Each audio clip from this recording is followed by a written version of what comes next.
Congratulation ಸಾರಿ congratulation mister Raghavendra. ನೋಡ್ರ ನಮ್ madam ಇತಿಹಾಸದಲ್ಲೇ ಇಂಟ್ರೂ ಮಾಡದೆ ಯಾರನ್ನು ಸೆಲೆಕ್ಟ್ ಮಾಡಿದ್ದೇ ಇಲ್ಲ. ಅಂತದ್ರಲ್ಲಿ ನಿಮ್ಗೆ ಇಂಟ್ರೂ ಮಾಡದೆ ಸೆಲೆಕ್ಟ್ ಮಾಡಿದಾರಂದ್ರೆ ಯು ಆರ್ ಲಕ್ಕಿ ಲಕ್ಕಿ. ನಾಳೆಯಿಂದನೇ ಅಲ್ಲ ಇವತ್ತಿನ ಅಲ್ಲ ಈ ಕ್ಷಣದಿಂದನೇ ಡ್ರೈವರ್ ಡ್ಯೂಟಿಗೆ ಜಾಯ್ನ್ ಆಗೋಗು.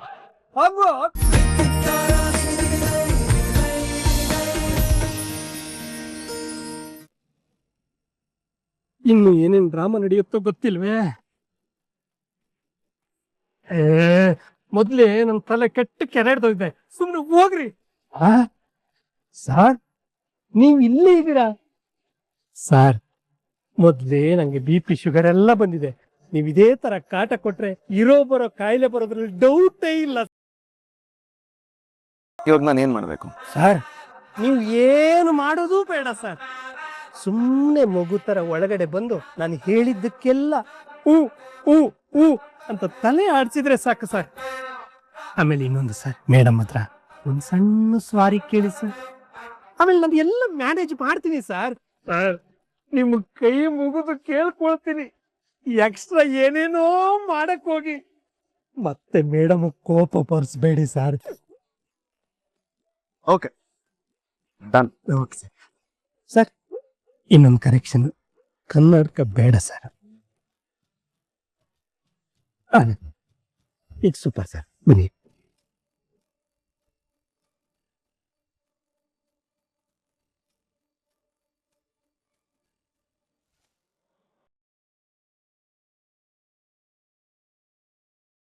ಮೇಡಮ್ ಅವನಿಗೆ ನಿಮ್ಮ ಹತ್ರ ಹೇಗಿರ್ಬೇಕು ಅಂತ ಬುದ್ಧಿ ಹೇಳಿ ಚೆನ್ನಾಗಿ ಅರ್ಥ ಮಾಡಿಸಿ ಕರ್ಕೊಂಡು ಬಂದಿದ್ದೀನಿ. ಈಗ ನಿಮ್ಮ ಹತ್ರ ಕ್ಷಮೆ ಕೇಳ್ತಾನೆ ಮೇಡಮ್, ಕ್ಷಮೆ ಕೇಳ್ತಾನೆ. ಮೊದ್ಲ ಕೂಲಿಂಗ್ ಗ್ಲಾಸ್ ತೆಗಿಯಕ್ ಹೇಳು. ಗ್ಲಾಸ್ ತೆಗೀರಿ ಸರ್. ಮೇಡಮ್ ಅದು ನಿಮ್ಮನ್ನ ಕಣ್ಣಲ್ಲಿ ಕಣ್ಣಿಟ್ಟು ನೋಡಕ್ಕೆ ಭಯ ಅಂತೆ, ಅದಕ್ಕೆ ಗ್ಲಾಸ್ ಹಾಕೊಂಡಿದ್ದಾನೆ ಮೇಡಮ್. ಇವ್ನ ಆಟಿಟ್ಯೂಡ್ ನೋಡ್ತಿದ್ರೆ ಕ್ಷಮೆ ಕೇಳೋದಕ್ ಬಂದಿರೋ ರೀತಿ ಇಲ್ವಲ್ಲ. ಮೇಡಮ್ ಅದು ಅವನು ಇರೋದೇ ಹಾಗೆ. ಇನ್ನೇನು ಹೇಗಿರ್ಬೇಕಂತ ಒಂದು ಕ್ಲಾಸ್ ತಗೊಂಡು ಎಲ್ಲ ಟ್ರೈನಿಂಗ್ ಕೊಡ್ತೀನಿ ಮೇಡಮ್, ನಾನು ಕೊಡ್ತೀನಿ. ಇವನ್ ಈ ರೀತಿ ಮಾತಾಡದೇ ಇರೋ ರೀತಿ ನಾನು ಹ್ಯಾಂಡಲ್ ಮಾಡ್ತೀನಿ ಮೇಡಮ್, ನಾನು ಹ್ಯಾಂಡಲ್ ಮಾಡ್ತೀನಿ. ಇವ್ನ ಆಟಿಟ್ಯೂಡ್ ನನ್ನ ಆಫೀಸಿಗೆ ಬಂದು ರಿಜೆಕ್ಟ್ ಮಾಡಿದ್ದು ನನಗೊಂದ್ ಸ್ವಲ್ಪನೂ ಇಷ್ಟ ಇಲ್ಲ. ಯಾಕೋ ಸುಮ್ಮನೆ ನಿಂತಿದ್ಯಾ? ಸಾರಿ ಕಣ. ಸಾರಿ ಕೇಳಿ ಸರ್. ಇನ್ನೊಂದ್ಸಲ ಹಾಗೆ ನಡ್ಕೊಳ್ಳಂಗಂತ ಸಾರಿ ಕೇಳಿ ಮೇಡಮ್ ನಾ ಕೇಳ.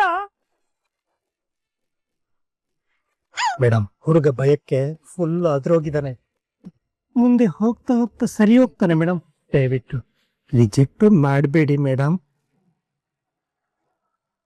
ನಾನ್ ಇವನನ್ನ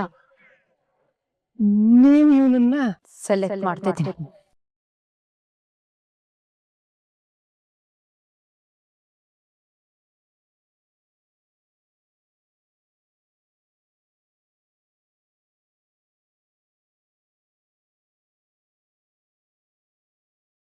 ಪ್ರಣವ್, ನಿನಗೆ ಜಾನ್ಸಿನ ಮದುವೆ ಆಗ್ಬೇಕು, ನಮ್ಮಪ್ಪನ ಆಸ್ತಿಗೆಲ್ಲ ವಾರಸ್ದಾರ ಆಗ್ಬೇಕು ಅನ್ನೋ ಆಸೆನೇ ಇಲ್ವಾ? ಇದ್ಯಾಕೆ ಮಮ್ಮಿ ಕೇಳ್ತಿದ್ಯಾ? ಖಂಡಿತ ಇದೆ. ಆ ರೀತಿ ಆಸೆ ಇದ್ಮೇಲೆ ಹೇಗಾದ್ರೂ ಮಾಡಿ ಆ ಜಾನ್ಸಿ ಮನ್ಸ್ ಗೆಲ್ಬೇಕು ತಾನೆ. ಗಂಡಸ್ನ ದ್ವೇಷ ಮಾಡೋ ಅವಳ ಹತ್ರ ಇದೆಲ್ಲ ಹೇಗ್ ಮಮ್ ಸಾಧ್ಯ? ಲಿಸನ್ ಪ್ರಣವ್, ಆಪರ್ಚುನಿಟಿ ಅನ್ನೋದು ಎಲ್ರಿಗೂ ಸಿಗಲ್ಲ. ಆ ಆಪರ್ಚುನಿಟಿ ಸಿಕ್ತಾಗ ಅದನ್ನ ಚೆನ್ನಾಗಿ ಯೂಸ್ ಮಾಡ್ಕೊಳ್ಬೇಕು. ನೋಡು, ಇವಾಗ ಜಾನ್ಸಿ ಡ್ರೈವರ್ ಪೋಸ್ಟ್ ಖಾಲಿ ಇದೆ. ನೀನೇನಕ್ಕೆ ಡ್ರೈವರ್ ಆಗ್ಬಾರ್ದು? ಏನ ಗಂಡ ಆಗ್ಬೇಕಾಗಿರೋ ನಂತರ ಡ್ರೈವರ್ ಆಗು ಅಂತ ಹೇಳ್ತಿದ್ಯಾ? ಗಂಡ ಅದೂನು ಡ್ರೈವರು ಓನರು ಎಲ್ಲ ಆಗ್ಬೇಕಾಗತ್ತೆ. ಇವಾಗ ನೋಡು, ನಿಮ್ಮಪ್ಪ ಇಲ್ವಾ, ಹಾಗೆ ನೀನು ಸೈಲೆಂಟ್ ಆಗಿದ್ರೆ ನೀನು ಬಯಸಿದ್ದೆಲ್ಲ ನಿನಗ್ ಸಿಗುತ್ತೆ. ಇಲ್ಲ ನಾನು ಯಾಕೆ ಅದು ಮಾಡ್ಲಿ ಇದು ಮಾಡ್ಲಿ ಅಂತಿದ್ರೆ ನೀನ್ ಎಲ್ಲ ಆಸೆನೂ ಮರಿಬೇಕಾಗತ್ತೆ. ಓಕೆ ಮಾಮ್, ಆದ್ರೆ ಅವಳು ನನ್ನ ನೋಡಿದ್ರೆ ಕೋಪ ಮಾಡ್ಕೊಂಡು ಹುರಿದು ಬೀಳ್ತಾಳೆ. ಅಯ್ಯೋ, ಹಾಗಂತ ನೀನ್ ದೂರ ಇದ್ಬಿಟ್ರೆ ಎಲ್ಲ ಸರಿ ಹೋಗುತ್ತಾ? ನೋಡು ಪ್ರಣವ್, ಒಂದು ಕ್ರೂರ ಮೃಗನೂ ಕೂಡ ಅದನ್ನ ಡೈಲಿ ನೋಡ್ತಾ ಇದ್ರೆ ಒಂದು ಅಟ್ಯಾಚ್ಮೆಂಟ್ ಆಗುತ್ತಂತೆ. ಅಂತದ್ರಲ್ಲಿ ನೀನು ಅವಳ ಜೊತೆ ಡೈಲಿ ಓಡಾಡ್ಕೊಂಡಿದ್ರೆ ಅವಳಿಗೆ ನಿನ್ ಮೇಲೆ ಕೋಪ ಕಮ್ಮಿ ಆಗಲ್ವಾ? ಆದ್ರೆ ನನ್ಗೆ ಏನ್ ಮಾಡ್ಬೇಕು ಅಂತಾನೆ ಗೊತ್ತಾಗ್ತಿಲ್ಲ ಮಾಮ್. ಪ್ರತಿ ಒಂದನ್ನು ನಾನೇ ಹೇಳೋದಿಕ್ಕಾಗಲ್ಲ ಪ್ರಣವ್. ನಿನಗೂ ಬ್ರೈನ್ ಇದೆ, ಅದಕ್ಕೂ ಸ್ವಲ್ಪ ಕೆಲ್ಸ ಕೊಡು, ಯೋಚನೆ ಮಾಡು. ನಿಮ್ಮಪ್ಪನ್ ತರ ಸುಮ್ಮನೆ ಇದ್ರೆ ಆಗಲ್ಲ. ಅವನದು ಜೀವನ ಏನೋ ಮುಗ್ದು ಹೋಗಿದೆ, ಬಟ್ ನಿಂದು it's the beginning. Please ma'am, ಈ ತರ ಎಲ್ಲ ಹೇಳೋದ್ ಬಿಟ್ಟು ನಾನು ಇವಾಗ ಏನ್ ಮಾಡ್ಬೇಕು ಅದನ್ನ ಹೇಳು.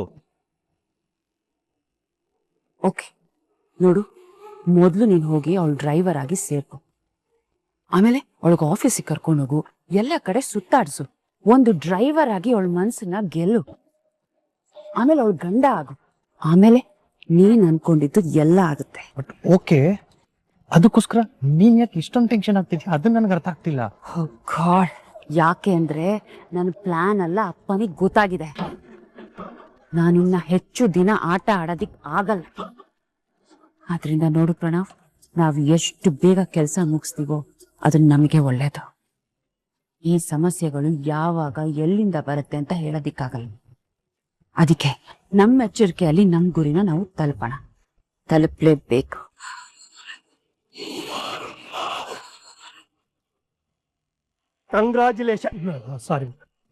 Congratulation mister Raghavendra.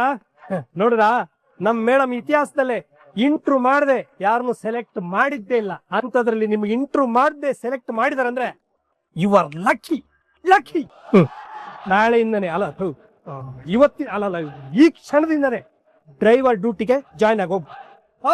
ಹಲೋ, ನೀವ್ ಯಾಕ್ರಿ ಇಷ್ಟೊಂದು ಎಕ್ಸೈಟ್ ಆಗಿದ್ದೀರಾ? ಅವ್ರು ಸೆಲೆಕ್ಟ್ ಮಾಡಿದ್ರಷ್ಟೇ, ನಾನ್ ಎಕ್ಸೆಪ್ಟ್ ಮಾಡಿ ಅಲ್ವಲ್ಲ.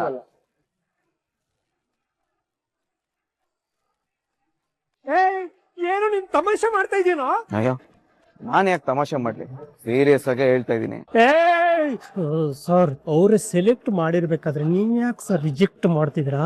ಇಂಥ ಅವಕಾಶ ಯಾವತ್ತೂ ಸಿಗಲ್ವ ಸರ್, ಒಪ್ಕೊಂಡ್ಬಿಡಿ. ರಾಯ್, ಮೇಡಮ್, ಅದು ನಿಮ್ಮ ಹತ್ರ ಅವನು ಕೆಲಸ ಮಾಡೋದ್ರಿಂದ ಏನೇನು ಬೆನಿಫಿಟ್ಸ್ ಗಳಿದಾವೆ ಅಂತ ನನ್ನ ಹತ್ರ ಕೇಳ್ತಾ ಇದ್ದೆ ಮೇಡಮ್. ಅದಕ್ಕೆ ಒಂದೊಂದಾಗಿ ಡೀಟೇಲ್ ಹೇಳ್ತಾ ಇದ್ದೇವೆ. ಆಮೇಲೆ 20,000 ಪೇಮೆಂಟ್ ಹೇಳಿದೆ ಮೇಡಮ್. ಅರ್ಥ ಆಯ್ತಾ ಅಲ್ವೇನಪ್ಪ ನಿಮ್ಗೆ? ನಾನ್ ಇವ್ರ ಹತ್ರ ಕೆಲ್ಸ ಮಾಡ್ತಿಲ್ಲ, ಕೆಲ್ಸಕ್ಕೂ ಸೇರ್ತಿಲ್ಲ. ಬೇಕಿದ್ರೆ 30,000 ಪೇಮೆಂಟ್ ಕೊಡಿಸ್ತೀನಿ. ರಾಯ್, ಅರ್ಥ ಆಯ್ತು ಮೇಡಮ್, 40,000 ಪೇಮೆಂಟ್ ಕೊಡಿಸ್ತೀನಿ. ಓಕೆ ಅಲ್ವಾ ಮೇಡಮ್? ನಿಮ್ಗೆ ಓಕೆನಪ್ಪ? ಓಕೆ ಮೇಡಮ್, ಇವನಿಗೆ ಓಕೆ, ಇಬ್ರಿಗೆ ಓಕೆ, ಡನ್. 50,000 ಕೊಟ್ರು ನಾನು ಈ ಕೆಲ್ಸ ಮಾಡಲ್ಲ.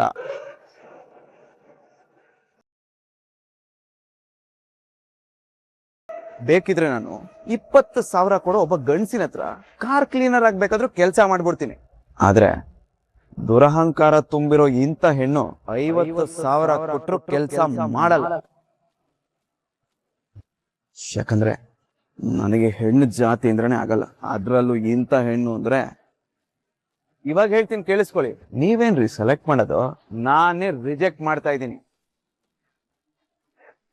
ಅದೇನೇ ಆದ್ರೂ ಸರಿ, ಅದ್ ಎಂತದೇ ಸಂದರ್ಭ ಬಂದ್ರೂ ಸರಿ, ನಾನು ನಿಮಗೆ ಡ್ರೈವರ್ ಕೆಲಸ ಮಾಡಲ್ಲ. ಗುಡ್ ಬಾಯ್.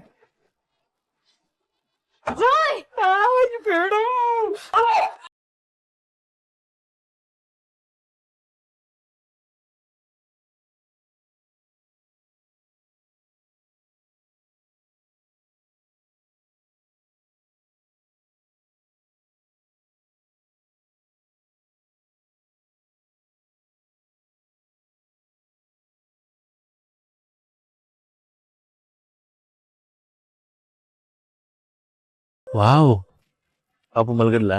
ಇತ್ತೀಚೆಗೆ ಸರಿಯಾಗಿ ಮಲ್ಗೋದೇ ಇಲ್ಲ ರಮಾಚಾರಿ. ತುಂಬಾ ತುಂಟಾಟ ಮಾಡ್ತಾಳೆ. ಸೇಮ್ ನಿಮ್ ತರಾನೇ ಅಲ್ವಾ?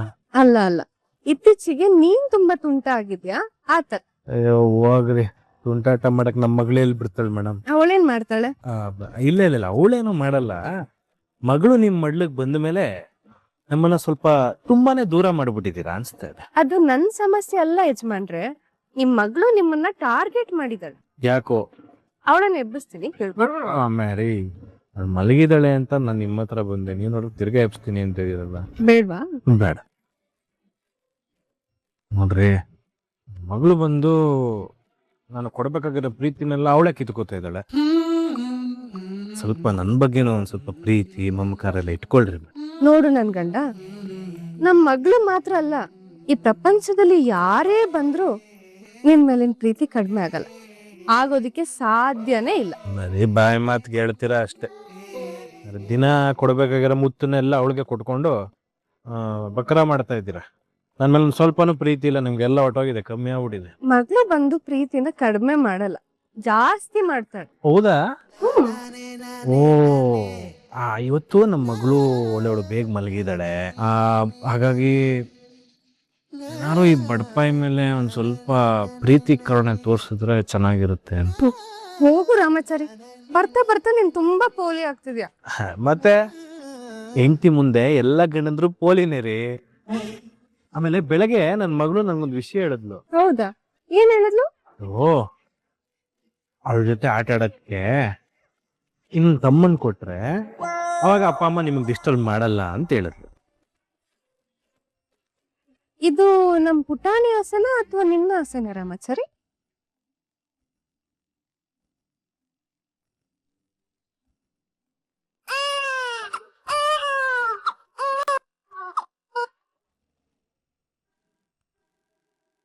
ಝಾನ್ಸಿ ಬಂದ್ಲು ಅನ್ಸುತ್ತೆ.